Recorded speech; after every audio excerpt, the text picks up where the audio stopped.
जज्बात के साथ बढ़ाओ हर एक कदम ऊंचे और नेक ख्यालात के साथ। जोश जुनू जज्बात के साथ बढ़ाओ हर एक कदम ऊंचे और नेक ख्यालात के साथ। कमज़ोर तो हम बहुत थे, कमज़ोर तो हम बहुत थे, मजबूत होते चले गए बिगड़े हुए हालात के साथ। दोस्तों, जैसा कि पिछले वीडियो में आपको बहुत सारी बेसिक ग्रामर के जो बहुत ही डायनामिक इंफॉर्मेटिव थिंग्स हैं उन पे प्रकाश डाला गया था।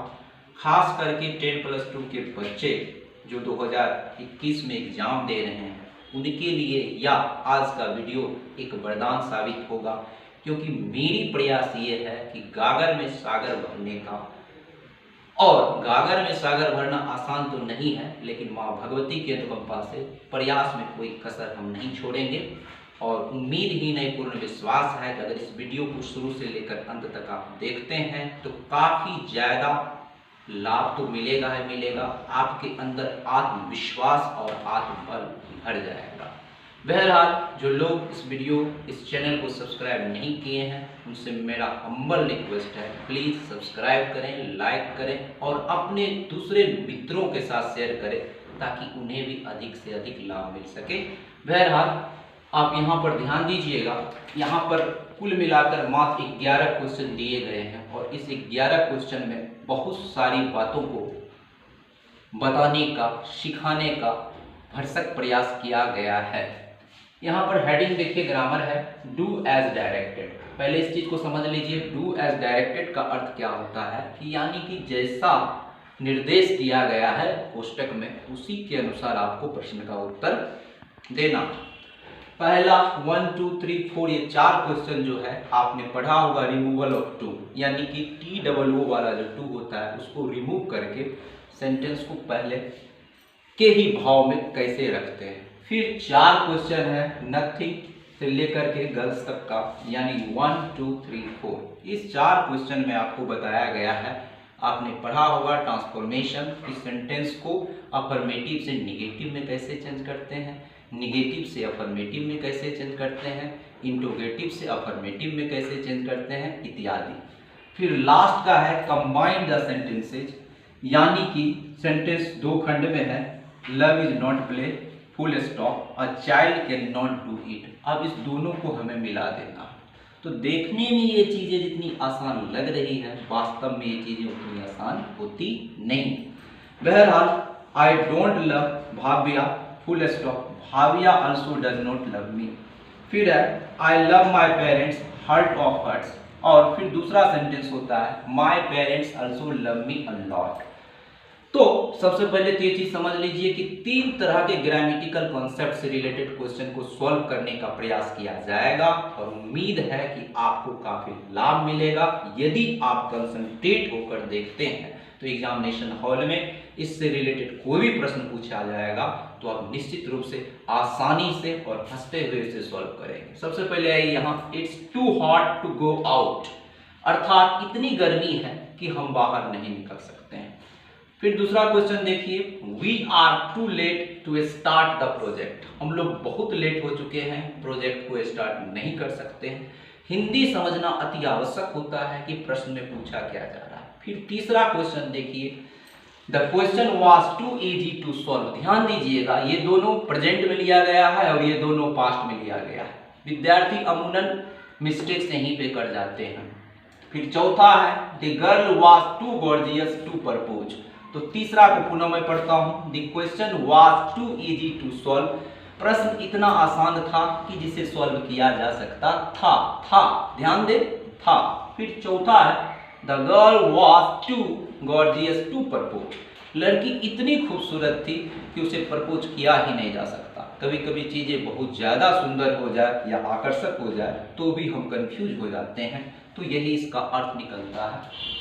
फिर देखिए इसको बनाएंगे कैसे। सबसे पहले तो इस टू को हटाने का जो नियम है तो हम लोग सो से, दैट से इसको तोड़ते हैं, ये तो आप सभी को ज्ञात है, सो दैट। तो बहरहाल सो दैट को हम तोड़ेंगे कैसे उसको समझने की कोशिश कीजिए। तो वाक्य हमारा था it's too hot to go out. तो सबसे पहले इसको बनाइए। इस टू को खत्म करने के लिए आप इसका जो आंसर होगा आपका यूं हो जाएगा, इट्स सो हॉट। फिर आप दैट को लेते हैं, दैट। अब यहां पर किसी सब्जेक्ट का चर्चा नहीं किया गया, गौर करेंगे, किसी सब्जेक्ट का चर्चा नहीं किया गया है कि वी, ही, सी। तो आप अपने मन से वी को वाक का सब्जेक्ट ले लीजिए। वी का मतलब हम, जनरली वी को ही लिया जाता है, लेकिन जरूरत पड़े तो आई भी आ सकता है, कुछ अन्य चीजें भी आ सकती है, वो आपको अपने प्रेजेंस ऑफ माइंड से समझना पड़ेगा। तो इट्स सो हॉट दैट, और कैन के बदले में आपको यहां पे कांट का, या आप फुल फॉर्म लिखिए कैन नॉट गो आउट। तो वाक अब आपका बन गया कि it's so hot that we can not go out या we can't go out. Short form का यूज एग्जामिनेशन वगैरह में जनरली नहीं करना चाहिए, क्योंकि निगेटिव इंप्रेशन भी पड़ सकता है, इसलिए आप पूरा लिखिए it's so hot that we can not go out. अब दूसरा प्रश्न आपका क्या है वो बताइए, सेकंड क्वेश्चन आपका क्या है वो बताइए। We are too late to start the project. हाँ, तो क्या है, जोर से बोलिए। We are too late to start the project. We are too late To start the project. to start the project. Over. We are too late to start the project. तो इस to को हटाने के लिए हम क्या कहेंगे, सबसे पहले we are, ध्यान से देखिए, so late that, जोर से बोला करो, we are so late that we cannot start the project. start the Project. इस प्रकार आप क्या देख रहे हैं कि यहाँ दो वाक्य में हमें वी ने सपोर्ट किया, हमने वी को अपने मन से सब्जेक्ट बनाया। तो इन बातों पर आप मनन करें, चिंतन करें। फिर तीसरा क्वेश्चन बोलिए, तीसरा क्वेश्चन क्या है आपका? The question was too easy to solve. The question was too easy to solve. Yes. तो the question was too easy to solve। देखिए इसको, the question was too easy to solve, ये आपका क्वेश्चन। अब सबसे पहले क्या करेंगे, the question was so easy that everyone to solve. everyone,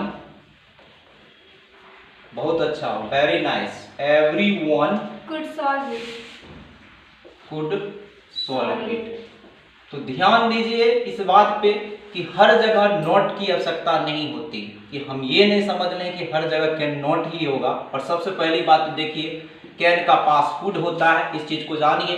sentence जैसे ही पास्ट में गया तो कैन का पास्ट कुड होता है और मे का पास्ट माइट होता है। और एक चीज मैं आपको बता देता हूं कि अंग्रेजी की दुनिया में सुपर स्टार का नाम मॉडल्स है। मेरे गुरुदेव श्रवण कुमार सिंह कहते हैं यदि आप अंग्रेजी पर कमांड करना चाहते हैं तो 40% इंग्लिश सिर्फ मॉडल कवर करता है। इसलिए प्यारे छात्रों जो अपने भविष्य से बहुत प्रेम करते हैं वो कॉन्शियस होकर के मॉडल्स को अच्छा से पढ़िए, काफी ज्यादा आपको ये लाभ देगा इंग्लिश स्पीकिंग में भी और आपके +2 के एग्जामिनेशन में भी। तो बहरहाल आपने क्या देखा, क्वेश्चन पास्ट में था, the question was too easy to solve, प्रश्न इतना आसान था जिसे कोई भी बना सकते थे। तो the question was so easy that everyone could solve it. यहाँ पर आप एवरीवन के बदले में एनीवन का भी प्रयोग कर सकते हैं। आप कहेंगे एवरीवन या एनीवन कहाँ से आया, तो आ जाता है कहीं से, क्योंकि कहीं ना कहीं से हमें बुनियादी चीजों को लेनी पड़ती है और इसके लिए आपको प्रॉपर ग्रामर की ट्रेनिंग लेनी पड़ेगी। ये सफिशिएंट नहीं होता है, क्योंकि मैं ऑनेस्टली कोई भी बात बताता हूँ। फिर नेक्स्ट क्वेश्चन बोलिए।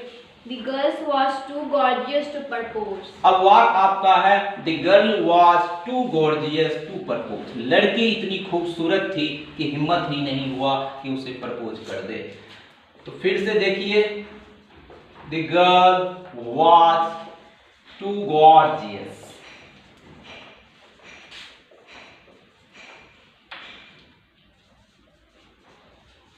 The girl was too gorgeous to propose। लड़की इतनी, वहां पर्पस तो नहीं लिखा है, ठीक है, सेम है।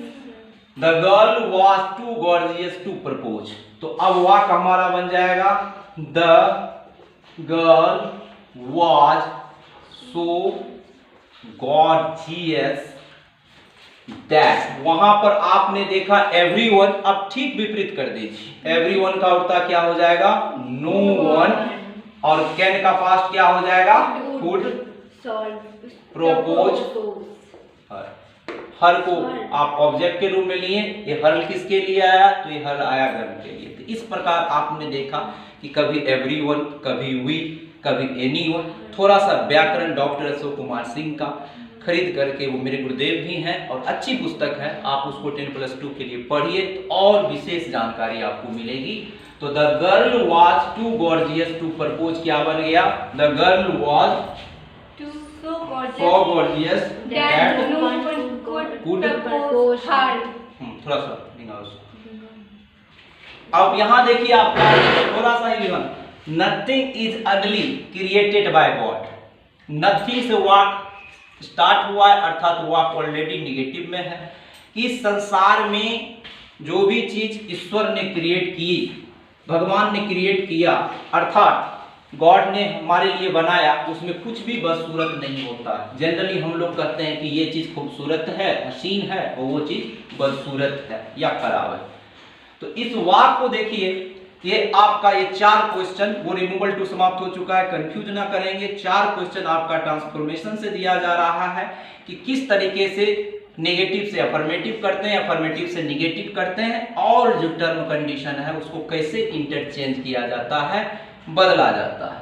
तो नथिंग इज अगली क्रिएटेड बाय गॉड, सबसे पहले ये बात जान लीजिए कि इसको जब आप चेंज कीजिएगा तो भाव नहीं बदलना चाहिए, भाव वही रहना चाहिए। मैं अलका से बहुत प्यार करता हूं, अगर हम इसको चेंज करेंगे नेगेटिव में तो हमें ये नहीं कहना I don't love Alka. I don't love का अलका कह दिए, इसका मीनिंग तो ये मैं करता ही नहीं, ठीक विपरीत हो गया। मुझे ये कहना होगा, अगर वाक हमारा है आई लव अलका, तो उसको हम ऐसे चेंज करेंगे आई डोंट हेट अलका, यानी लव का जो अपोजिट वर्ड है, इट मींस एंटोनिम्स है, उसका हम यूज करें ताकि मीनिंग चेंज नहीं हो, इस बात को जानिए। तो अब यहां पर देखिए, नथिंग इज अगली क्रिएटेड बाय गॉड। अब इसको अफर्मेटिव में चेंज करना है, मैं लिख रहा हूं direct answer, everything is beautiful, so good, mind blowing, बहुत अच्छा। तो everything is beautiful created by God. तो आपने क्या देखा कि अगली का जस्ट अपोजिट वर्ड, यानी कि अपोजिट वर्ड, यानी कि एंटोनिम्स क्या होता है? अगली मने बदसूरत और ब्यूटीफुल मीन्स खूबसूरत। तो everything is beautiful created by God, इस संसार में जो भी चीज ईश्वर ने बनाई है वो खूबसूरत है। तो आपने क्या देखा, इसका भी मीनिंग ये निकल रहा है और इसका भी मीनिंग ये ही निकल रहा है। तो भाव में चेंजिंग नहीं होना चाहिए, इस तरह से आप सीक्वेंस को समझिए। सेकंड है, माय फादर ऑलवेज इनकरेज्ड मी, मेरे पिताश्री हमेशा मेरा हौसला अफजाई करते हैं, यानी कि मुझे हिम्मत देते हैं, ताकत देते हैं। तो इस वाक्य को हमको किसमें बदलना है? नेगेटिव में। तो हिंदी एक बार फिर समझिए, मेरे पिताश्री मुझे हमेशा हिम्मत देते हैं, साहस देते हैं। तो अब अगर हम इसमें नोट लगा देते हैं कि भाई नेगेटिव बनाना है तो नोट लगा दो, तो ये उतना आसान नहीं है जितना आसान हम समझते हैं कि नोट लगा दें। नोट लगा देंगे तो ठीक इसका विपरीत मीनिंग निकल जाएगा कि मेरे पिताजी मुझे हौसला नहीं, लेकिन हम तो ये नहीं कहना चाह रहे, हम तो कहना चाह रहे हैं कि मेरे पिताजी हमेशा मेरी हिम्मत को बढ़ाते हैं। अब सिर्फ नोट लगा के कैसे उसको बदलना है तो समझिए। तो पहले मैंने आपको बताया कि आपके पास वर्ड पावर होना चाहिए इसको सॉल्व करने के लिए। जैसे कि यहाँ इनकरेज है, इनकरेज का उल्टा क्या होता है? डिस्करेज। Very good. तो डिस्करेज का मतलब हौसला तोड़ना और इनकरेज का मतलब हौसला देना। तो अब आप यहाँ डिस्करेज का यूज कर देंगे तो यह वाक्य यूं बन जाएगा कि my father has never discouraged me. So good. My father has never discouraged me. Discouraged me. मेरे पापा ने हमेशा मुझे हौसला दिया है, और इसका मीनिंग निकाला है कि मेरे पापा ने कभी मेरा हौसला नहीं तोड़ा है। तो बात घूम करके सेम हो गई। तो आपने क्या देखा, यहाँ ऑलवेज का उल्टा शब्द होता है नेवर, और इनकरेज का उल्टा होता है डिस्करेज। इतनी बातों को दिमाग में रखने के बाद ये ट्रांसफॉर्मेशन सीखी जाती है, उतनी भी आसानी से नहीं प्राप्त होती है जो चीज आप प्राप्त करना चाहते हैं। फिर नेक्स्ट आइए, what will be outcome of such a mean acts. Hindi meaning समझिए, what will be the outcome of such mean acts. इस तरह के घटिया एक्टिविटी से क्या मिलने वाला है। तो इस वाक्य में क्वेश्चन इंट्रोगेटिव में दिया गया है और हमें चेंज करना है नेगेटिव। तो डायरेक्ट लिखिए, सच मीन एक्ट्स को वाक्य का सब्जेक्ट बनाइए। सच मीन एक्ट्स को वाक्य का सब्जेक्ट बनाइए। सच मीन माने घटिया, तुच्छ, घिनौना। तो such mean acts will make no outcome. आप समझेंगे भाई कैसे हो गया, तो समझने के लिए फिर से मैं आपको अच्छी तरीके समझाता हूं। आउटकम, वाक्य के भाव को समझना पड़ता है।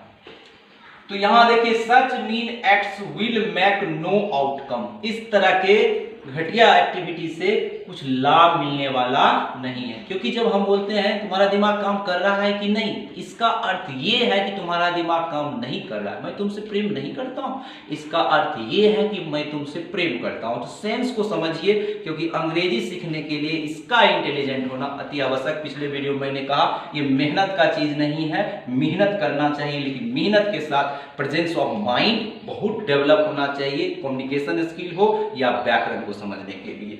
अब चौथा क्वेश्चन आपका है, girls have never recognised true emotion so far. So far एक फ्रेज है जिसका अर्थ होता है अभी तक, या आप आज तक कह सकते हो, आज तक। लड़कियां आज तक सच्ची मोहब्बत को, सच्ची भावनाओं को, सच्चे जज्बात को कभी कदर नहीं की है। ये इसका हिंदी मीनिंग निकला। और हमें इसको चेंज करना है अफर्मेटिव में, शायद ये यूनिवर्सल ट्रूथ भी हो, सार्वभौमिक सत्य, कि girls have never recognised true emotion so far. अब आपको इसको अफर्मेटिव में चेंज करना है, तो आप इसको अफर्मेटिव में कैसे चेंज करेंगे समझिए। अब गर्ल्स का गर्ल्स ले लीजिए, हैव का हैव ही रहने दीजिए, गर्ल्स हैव नेवर को लीजिए ऑलवेज कर दीजिए। पहले ही बताया अपोजिट वर्ड का। रिकॉग्नाइज का उल्टा शब्द अनरिकॉग्नाइज लगा दीजिए, unrecognised. True emotion show, very good. True emotion show, sofa. अब वाक्य को समझिए, थोड़ा सा उभरा नहीं है, थोड़ा सा उभरा नहीं है। Girls have always unrecognised true emotion so far. लड़कियां हमेशा सच्ची भावनाओं का कद्र नहीं की है, कभी भी इज्जत नहीं की है। तो आपने क्या देखा, रिकॉग्नाइज का अपोजिट अनरिकॉग्नाइज, नेवर का उल्टा ऑलवेज आपको लेना पड़ेगा। और आज की वीडियो में अब समय नहीं है हमारे पास, क्योंकि बहुत लंबा वीडियो बनाने में विश्वास नहीं रखता हूं, विद्यार्थी भी बोर हो जाते हैं। और कहा गया है कोई चीज बहुत अच्छी हो तो थोड़ा ही लेना चाहिए, क्योंकि ज्यादा अगर ले लें तो उसका इंटरेस्ट भी कम हो जाता है और उसका वजन भी कम हो जाता है। तो by all means thank you very much. आपके पास अब 1 या 1.5 महीने जो भी बचे हुए हैं, तन समर्पित मन समर्पित 10+2 तुझे चाहता हूं कुछ और भी दूं, पूरी तन्मयता के साथ, समर्पण के साथ YouTube वीडियो देख करके या गूगल देख करके या टेक्स्ट बुक पढ़ करके आपके पास एक ही लक्ष्य होना चाहिए कि +2 में कितनी अच्छी तरीके से तैयारी करूं और कितना बेहतरीन प्रदर्शन करके अपने गुरु का, अपने माता पिता का नाम रोशन करूं। जय हिंद का कण कण धन्यवाद।